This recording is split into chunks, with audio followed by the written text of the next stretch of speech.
আমরা আমাদের ছোটবেলা থেকেই একথা শুনে থাকি যে হিন্দু ধর্মের মানুষদের গরুর মাংস খেতে নেই। কিন্তু কেন খেতে নেই একথা কি কখনো ভেবে দেখেছেন? এ বিষয়ে কি বলছে আমাদের হিন্দু শাস্ত্র? হিন্দু শাস্ত্রে আবার গরুকে মা বলে মানা হয়, গাভীকে আমরা মাতৃরূপে পূজা করে থাকি। কিন্তু কেনই বা হিন্দু শাস্ত্র মতে গোহত্যাকে মহাপাপ বলে মানা হয়? এই সব প্রশ্নের উত্তর জানতে আজকের এই গল্পটি শেষ পর্যন্ত মনোযোগ দিয়ে শুনুন। নমস্কার, আপনারা দেখছেন আপনাদের প্রিয় চ্যানেল ডিভাইন ডায়েরি, আর আমি সাথে রয়েছি আপনাদেরই প্রিয় বন্ধু পূরবী চট্টরাজ। হিন্দু ধর্মে গরুকে মাতৃরূপে পূজা করা হয়।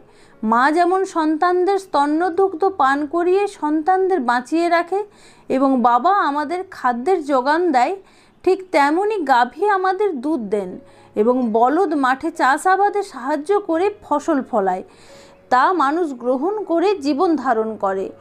হিন্দু ধর্মে যে কোনো শাস্ত্রে গরুকে মায়ের স্থান দেওয়া হয়েছে। দেবাদিদেব মহাদেবের বাহন হলো ষাঁড়। আবার শ্রীকৃষ্ণকেও আমরা দেখেছি গরুর সেবা করতে।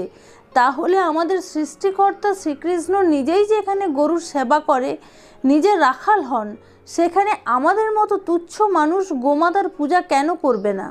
হিন্দু শাস্ত্র বেদের উপর নির্ভরশীল, আর বেদ ঈশ্বরের মুখনিসৃত বাণী বলে মানা হয়। ঋগ্বেদের 8/101/15 নম্বর শ্লোকে ঈশ্বর বলেছেন, আমি জ্ঞানবানকে বলছি, তোমরা নিরপরাধ গোজাতিকে হত্যা করো না। এছাড়াও গোহত্যাকে ঋগ্বেদে মানুষ হত্যার সমকক্ষ বলে গণ্য করা হয়েছে। এ কথার মাধ্যমে বোঝানো গেল যে গোমাংস খাওয়ার কোনো নিয়ম হিন্দু ধর্মে নেই, কারণ যেখানে গো হত্যা করাই পাপ বলে মানা হয়, সেখানে তার মাংস খাওয়ার কোনো প্রশ্নই ওঠে না। বেদের এই বাক্যের পূর্ণ ব্যাখ্যা আছে স্মৃতিতে, যা আমাদের আদি পিতা মনু ও বাকি 18 জন বেদজ্ঞ মহর্ষিগণ এইভাবে ব্যাখ্যা করেছেন যে ব্রহ্মহত্যা তথা মানুষ ও গোহত্যা, মদ্যপান, চৌর্য ও কন্যা বা মাতৃস্থানীয় নারী সঙ্গম মহাপাপ। যারা এই মহাপাপ করে তাদের সাথে যারা মেলামেশা করে সেও সমান পাপী হয়ে ওঠে। তাহলে দেখা যাচ্ছে এখানেও গোহত্যাকে মহাপাপ বলে মানা হচ্ছে। সামন্ত স্মৃতি অনুসারে বলা হয়েছে, একবার ভুলবশত গোমাংস ভক্ষণ করলে প্রজাপত্য ব্রত করা বাঞ্ছনীয়। আবার শঙ্খ সংহিতা অনুসারে গরু, অশ্ব, শূকর, হাতি এসবের মাংস একবার খেলে সম্বৎসর অর্থাৎ 1 বছর ব্রত করতে হবে। এখান থেকে স্পষ্ট বোঝা যায় যে কোন কোন প্রাণীর মাংস হিন্দু ধর্মে খাওয়া যাবে না। আবার শ্রীমদ্ ভাগবত গীতা অনুসারে শুধু গরু নয়, যে কোনো আমিষ খাবারই নিষিদ্ধ।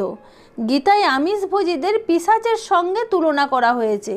যেহেতু বেদ, স্মৃতি ও ভাগবত গীতায় গোমাংস ভক্ষণ করা নিষিদ্ধ এবং গোহত্যা মহাপাপ বলে মানা হয়, তাই হিন্দু ধর্মের মানুষেরা গোমাংস ভক্ষণ করেন না। আজকের এই কাহিনী আপনাদের কেমন লাগলো কমেন্ট বক্সে লিখে জানাতে ভুলবেন না।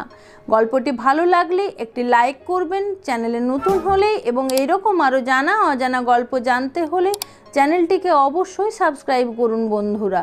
আজ এই পর্যন্তই, দেখা হচ্ছে খুব শীঘ্রই এইরকম একটি কাহিনীর চুলচেরা বিশ্লেষণ নিয়ে। ততক্ষণ ভালো থাকবেন, ধন্যবাদ।